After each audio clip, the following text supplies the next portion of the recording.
అందరికీ సంక్రాంతి పర్వదిన శుభాకాంక్షలు. సంక్రాంతి అనేసరికి భోగి, కనుమ, ముక్కనుమ పండుగ జరుగుతుంది. దీని ప్రాధాన్యత అందరూ స్పీకర్స్ చెబుతుందే, అందరం మనం చదివిందే. మకర సంక్రమణం అంటే సౌరమానం ప్రకారం సూర్యుడు మకర రాశిలోకి ప్రవేశించడాన్ని, ఉత్తరాయణ పుణ్యకాల ప్రారంభాన్ని సంక్రాంతిగా జరుపుకుంటాం. వ్యవసాయదారులు హార్వెస్ట్ ఫెస్టివల్ అంటే తమ పంట లక్ష్మి, ధాన్యలక్ష్మి ఇంటికి వచ్చిన సందర్భంగా ఉత్సాహంగా జరుపుకునే పండగతో పాటు మకర సంక్రమణంలో పితృ కార్యాలు చేసేటువంటి సంప్రదాయం కూడా ఉంది ఉత్తర భారతదేశంలో. అలా దాన్ని జరుపుతారు. ఇది డేట్ ఫిక్స్డ్గా ఎందుకు వస్తుందంటే సౌరమానం కాబట్టి పెద్ద ఇంగ్లీష్ తేదీ ఎప్పుడు ఎక్కువగా మారదు. 14, 15 ఎప్పుడో 15 వస్తుంది, మామూలుగా 14 వస్తుంది. దీనికి ఉన్నటువంటి ఆస్ట్రానమికల్ సిగ్నిఫికెన్స్ మనం చదివిందే ఉన్నదే. దీన్ని ఇంకో కోణంలోంచి మనం ఈరోజు ఆవిష్కరించుకుందాం. సంక్రాంతికే చాలామంది పల్లెటూరి బాట పడతారు. హైదరాబాదులో ముఖ్యంగా సంక్రాంతి ముందు రోజు తర్వాత అసలు ట్రాఫిక్ కనిపించదు. రోడ్లు చాలా విశాలంగా అనిపిస్తాయి. మామూలుగా ఇరుగ్గా అనిపించిన రోడ్లు ఇంత పెద్ద రోడ్లేంటి అనిపిస్తాయి. సంక్రాంతికి వారం రోజుల ముందు నుంచి బస్సులు దొరకవు. బస్ టికెట్లు, ట్రైన్ టికెట్లు అసలు దొరకవు. విషయం ఏంటంటే మీకు చాలామంది పల్లెటూళ్ళలోకి వెళ్ళటం అనేది ఈ పండగ యొక్క విశేషం. పల్లెటూళ్ళలోనే జరుపుకోవడం, ప్రకృతి మధ్య, స్వగ్రామం మధ్య. మనకి పోస్ట్ కరోనా అంటే కరోనా తర్వాత స్వగ్రామం పల్లెటూళ్ళ యొక్క ప్రాధాన్యత చాలా పెరిగింది. మనం అప్పుడెప్పుడో సంక్రాంతికి మాత్రమే గుర్తు తెచ్చుకునే పల్లెటూరు, తర్వాత పల్లెటూరులో మనకు ఉన్నటువంటి ఏదో ఒక పీస్ ఆఫ్ ల్యాండ్ ఉండాలి, మనకు ఇల్లు ఉండాలి, లేదా ఒక చిన్న వ్యవసాయ క్షేత్రంలో చిన్న ఇల్లన్నా ఉండాలి అని చాలామంది జనం తర్వాత అనుకుంటున్నారు. సంక్రాంతి అనేది ఒక పల్లెటూరి పండగ, వ్యవసాయదారుల పండుగ, ప్రకృతి ఒడిలో జరుపుకునే పండగ. కాబట్టి మనకి ఈ సంక్రాంతి ప్రకృతి సిద్ధమైన జీవితాన్ని ఆవిష్కరించి చూపుతోంది. దాన్ని మళ్ళీ మన స్పృహలోకి తీసుకొస్తుంది. కాబట్టి ప్రకృతిని పండగ చేసుకునేటువంటి ఒక విశేష పర్వదినంగా మనం చెప్పుకోవచ్చు.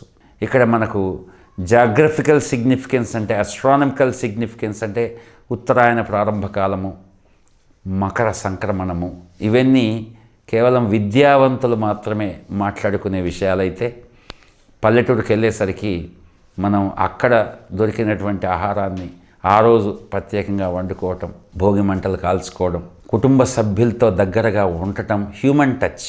ఎంతసేపు మన వర్చువల్ లైఫ్ నుంచి నిజమైన రియలిస్టిక్ లైఫ్లోకి ప్రయాణించడం, నలుగురితో కలుసుకోవడం, శుభాకాంక్షలు చెప్పుకోవడం, మన ఇంటి వంటను తినడం, నలుగురు కలిసి, అది ఏ ఆహారమైనా కావచ్చు, శాకాహారం కానీ మాంసాహారం కానీ, మానవ సంబంధాలని పునరుజ్జీవింపజేసుకోవడం, రీజ్యువనేషన్ ఆఫ్ హ్యూమన్ బాండ్స్ అనేది ఈ పండుగ ఫెసిలిటేట్ చేస్తుంది. దాని నిసర్గ రామణీయకతను మనం అలాగే ఉంచి తప్పకుండా మనం మన విలేజ్ టచ్ని, ప్రకృతి టచ్ని, హ్యూమన్ టచ్ని, మానవ సంబంధాలని, పల్లె జీవితాన్ని, పల్లెలో ఉండేటువంటి ప్రకృతి సిద్ధమైన జీవితాన్ని మన స్పర్శలోకి తెచ్చేదే ఈ గొప్ప పండుగ. ఇక్కడ ప్రత్యేకమైన దేవుడు, దేవతార్చన ఏం లేదు.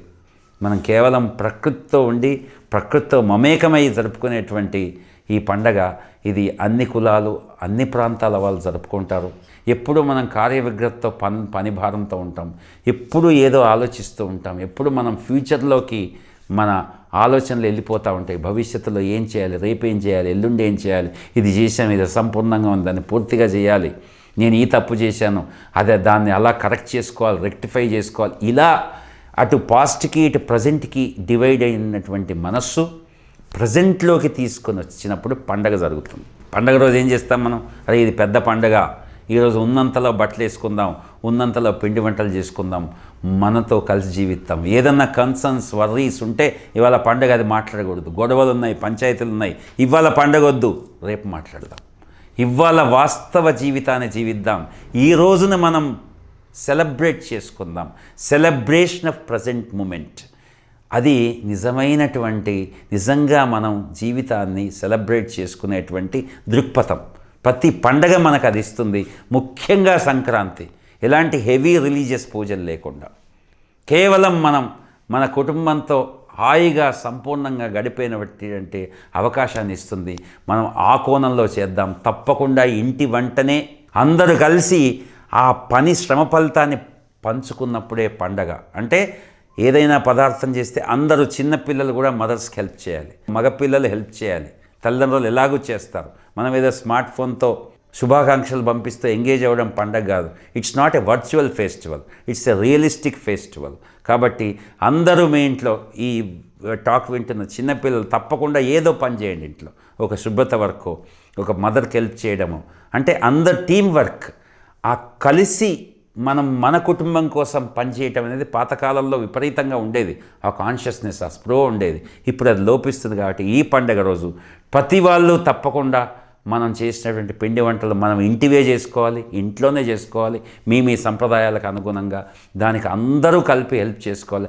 అందరూ కలిసి టెక్నాలజీని పక్కన పెట్టి, ముఖ్యంగా స్మార్ట్ ఫోన్ని, టీవీస్ని పక్కన పెట్టి మాట్లాడుతూ నవ్వుతూ ఒక లైవ్లీగా ఒక వాస్తవిక జీవితాన్ని గడుపుతూ మనం చేసుకోవాలి ఈ పండగనని కోరుతూ మీ అందరికీ మరోసారి సంక్రాంతి శుభాకాంక్షలు తెలియజేస్తూ, ధనుర్మాసం పూర్తయ్యే సందర్భం కాబట్టి అలాగే మీ అందరికీ ఆ శ్రీమన్నారాయణ కరుణా కటాక్షాలు ఉండాలని కోరుతూ మరోసారి తెలుగు వారందరికీ సంక్రాంతి శుభాకాంక్షలు. స్టార్ వి భక్తి టీవీని సబ్స్క్రైబ్ చేసుకోండి, లైక్ చేయండి, షేర్ చేయండి.